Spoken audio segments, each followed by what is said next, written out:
I love the fact that we have the Farmers Insurance surfboard behind us, Leish. It's like there's Oh. wins everywhere. Yeah, it's a pretty cool trophy, that actually. Well, I got a trophy and that, but it was really good. Maybe for the Zurich, you'll have to stick that mullet wig on the top of the surfboard. The mullet wig with the belt maybe up there, yeah, that'd be cool. I mean, the belt is great to get the trophy and then to get the belt as well. That's just like the cherry on top of the sundae. Yeah, well, that actually is the trophy. Is it? Yeah, you don't get it. Well, yeah, that is the trophy. So that you don't get a trophy. So you get the belt. You get a belt. So it's pretty cool. Yeah. It's kind of like a WWE wrestler or something. You can't drink out of a belt, though. It's the only bad thing. Yeah, well, on the telecast on the Sunday, I heard them giving Leishman Lager quite a lot of plugs. So yeah, that's what I heard. Really cool. Yeah. Good. Well, congratulations. I mean, amazing. That's your, sixth PGA Tour victory. And to do it with Cam Smith, I mean, you can see the camaraderie and the friendship that you guys have.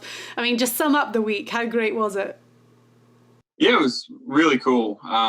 Just to be able to spend a whole week with three friends was awesome. And then, to play well is even better. And then obviously to win is,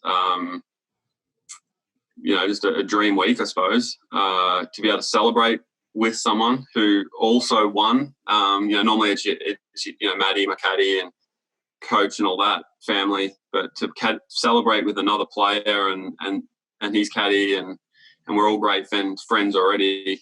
Just really was an amazing week. Yeah. That's a great point because, I mean, we saw it with the Zurich Classic. I mean, it's like the only really team event that we see apart from the Ryder Cup and the President's Cup. And it must be like, it's obviously you've played in the President's Cup before, so you get that. But for a lot of guys, they never really have that where they get to share the victory with someone who's, on the same level as them. So that must be a nice little bonus. Yeah, it was for sure. Like I said, just to be wanting someone else's putts to go in on a normal tournament, it's just good. And then, like you said, just have someone to celebrate with was sort of even better. And then I guess it's good also because it's extra pressure. There's obviously pressure in all tournaments if you need a lead, but you don't really feel it because you're hitting the shot. But when someone else is hitting the shot, it's out of your control. You kind of get a little bit nervous. I'm not a nervous person at all, but I was a bit nervous there at the end, which was good. It was a good feeling.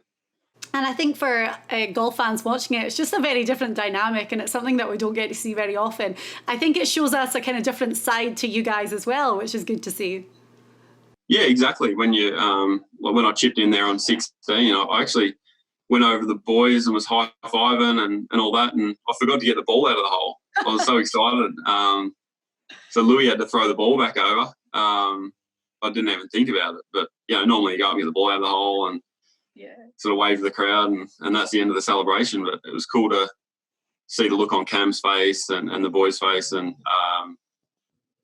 go over there and kind of enjoy the moment, I guess. Elkin said that when he used to play with Greg Norman in these team events, he said to him on the first day, I'm going to say sorry to you right now, and that's the first and last time I'm going to apologise for anything over the next 4 days. And they talked about that a lot on the telecast, that, a lot of guys would say, I'm not going to say sorry for anything, I'm going to say thank you, because you're helping each other, you can get each other out of tricky spots. But do you enjoy the alternate shot format in that sense? Yeah, I do, because of the pressure, I think. Like, if you've got a tough shot, you don't want to put your partner in a bad spot. So I guess there's a bit of pressure, and I do enjoy that. I love playing when it feels like there's a lot on the line. Funny you said that about saying sorry. Maddie actually got some yardage books made up that had on the front of them no saying sorry with the Australian flag, the Australian outline of Australia. So every time you'd get your book out of your pocket, you'd sort of see that. And not that you're trying to hit bad shots or anything, but it was just a reminder that, all right, we're both doing our best, and that's all you can do. Yeah. And you and Cam are obviously great friends, and you guys were all staying in a house together. We saw the now infamous mullet wig that you wore on Saturday. You give him a haircut during the week. I mean, when you guys would go back to the house, is it nice to be able to kind of like still be around each other and not be playing golf and almost take your minds off it a little bit, but still very much being, you know, a team? Yeah, definitely. Particularly, you know, the way things have been the last year or so, we haven't been able to socialise really. You know, you stay in a hotel by yourself and not allowed to eat out, and to be able to stay in a house and then, you know, have a couple of beers every night just to wind down, not can or anything, couple. But just to do that, and just, it was just a relaxed week. And then, you know, we both kind of switch on when you get to that first tee, hence not having the wig on Sunday. I mean, Saturday I had a backup. It was 4-ball Saturday, so I was actually going to hit in the wig, but it was so windy. It was like blowing all over my face, and I'm like, I can't do this. But Sunday, yeah, you know, got to the first tee and no wig, but that was just fun to, you know, just make everyone laugh really around the first tee and lighten the mood a bit. Cam was happy, and, you know, it was just a fun thing to do and something I only thought of at the end of last week. So, yeah, thought I'd better do it, and worked out well. Well, the wig made an appearance again on Sunday at the end of the day. I saw some great locker room photos with the bells.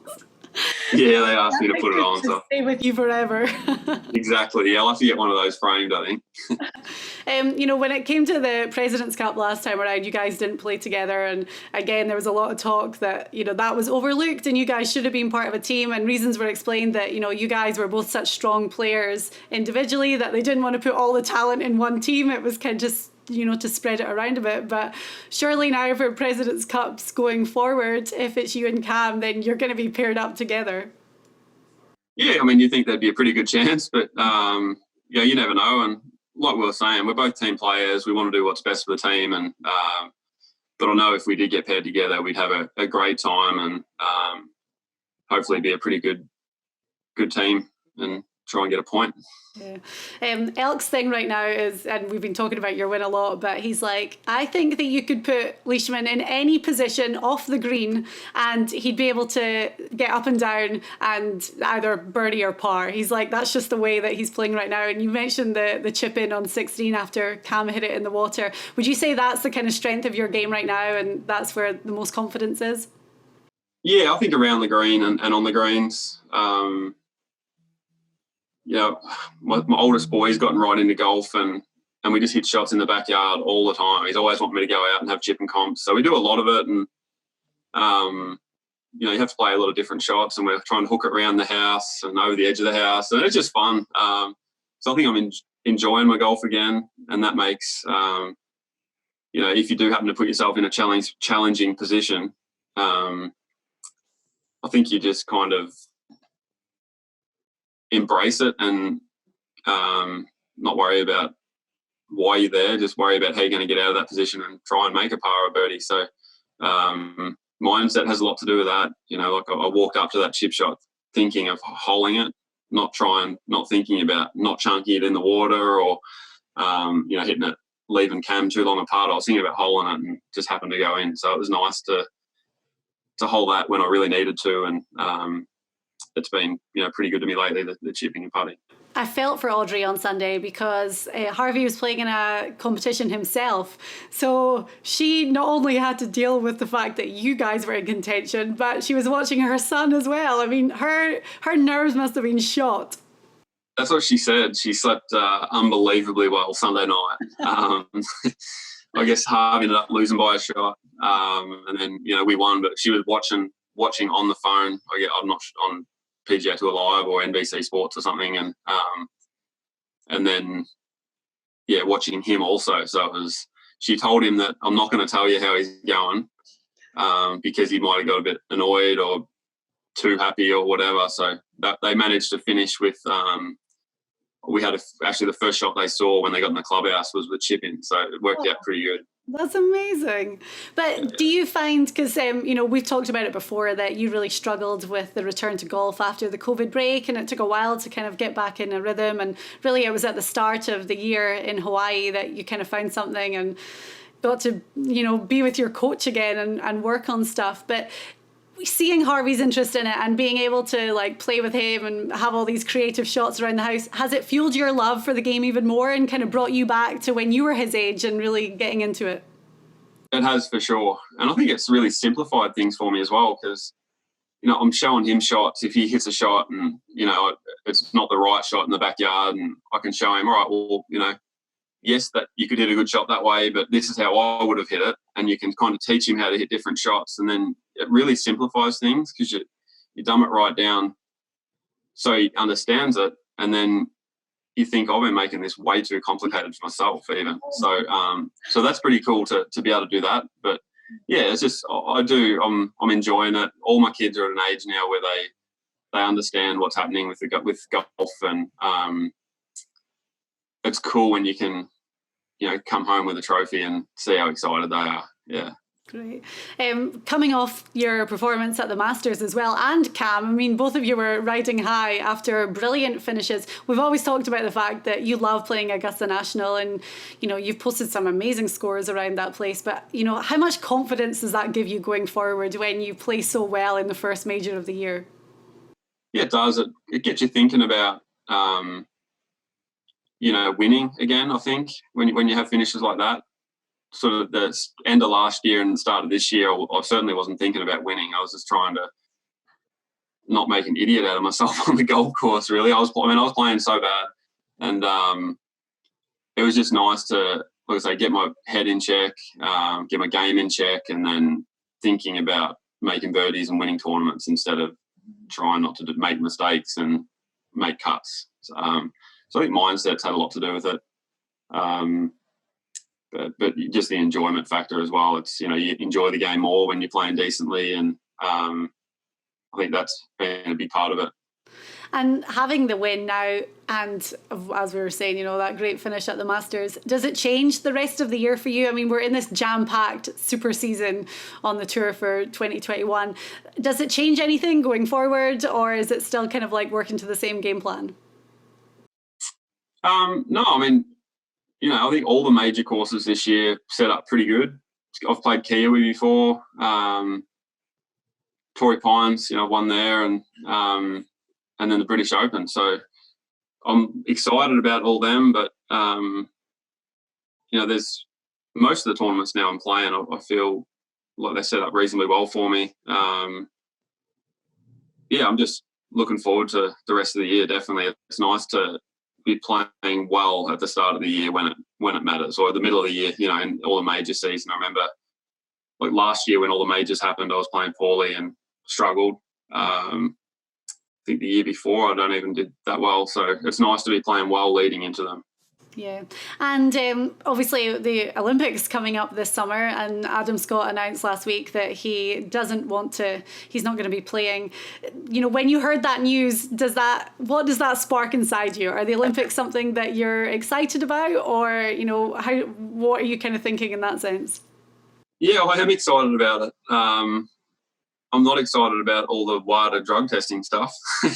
We're having to tell them where you got to be every single day. That's been a bit of a pain in the butt, but apart from that, it's been good, and I'm excited to go. So hopefully I can not mess up all that stuff and tell them where I am and not forget, and wait, not get me 3 strikes. Where you are now? Like, do you have to? Yeah, we have this app on our phone that started last week, and we have to tell them 1 hour of every day, every single day, and we had to do it straight away where we're going to be. Like, so if I've got I'll be home at 5 a.m. tomorrow morning. So that I said from 5 till 6, I'll be at my home address, so they can come and drug test you if they want to.